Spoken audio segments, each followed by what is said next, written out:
Hi guys, Chris again, and I wanted to talk about these. So, this is called an I/O shield. That's the technical terminology. Sometimes you'll see it referred to as the motherboard backplate, but the technical terminology is I/O shield. So what this does is when you put this in so before you put your motherboard in the case, you put this in the case. This goes, as you can see, where all of the ports come out. And then it sits like this.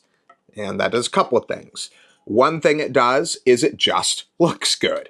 But the other thing it does is that, so this board isn't quite as good of an example of it, but you could have a situation where if you have, so this board has a lot of ports. If you had a board without a lot of ports, you'd have quite a bit of space in here, especially if it had spaces in between. Now, I've never had this happen. However, my concern, especially when selling computers to customers, is that if a customer, let's see, do I have a thumb drive here? Yeah, here we go. If a customer has their computer without that I/O shield in there and there's spaces in between, USB port has metal on it, I'm worried they're going to stick this in here and somehow short something. Again, I'm surprised I have never seen this happen, but I'm pretty sure it could happen. And it's one of those things where if it did happen and it was a computer I built, then chances are, it's not a legal thing, but I don't really want to have to be responsible for fixing it and telling somebody that I didn't do it right. And you know what I mean? I'd rather just do it right in the first place. So what happens is, sorry, I stuttered there for a second. What happens is people tend to pull their motherboard out and they forget to grab this.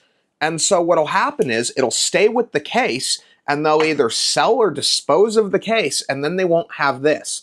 So on a less functional side, having this with your motherboard either A, increases the value. I don't know what the exact number is, but it's slightly more than the value of this as a piece of material.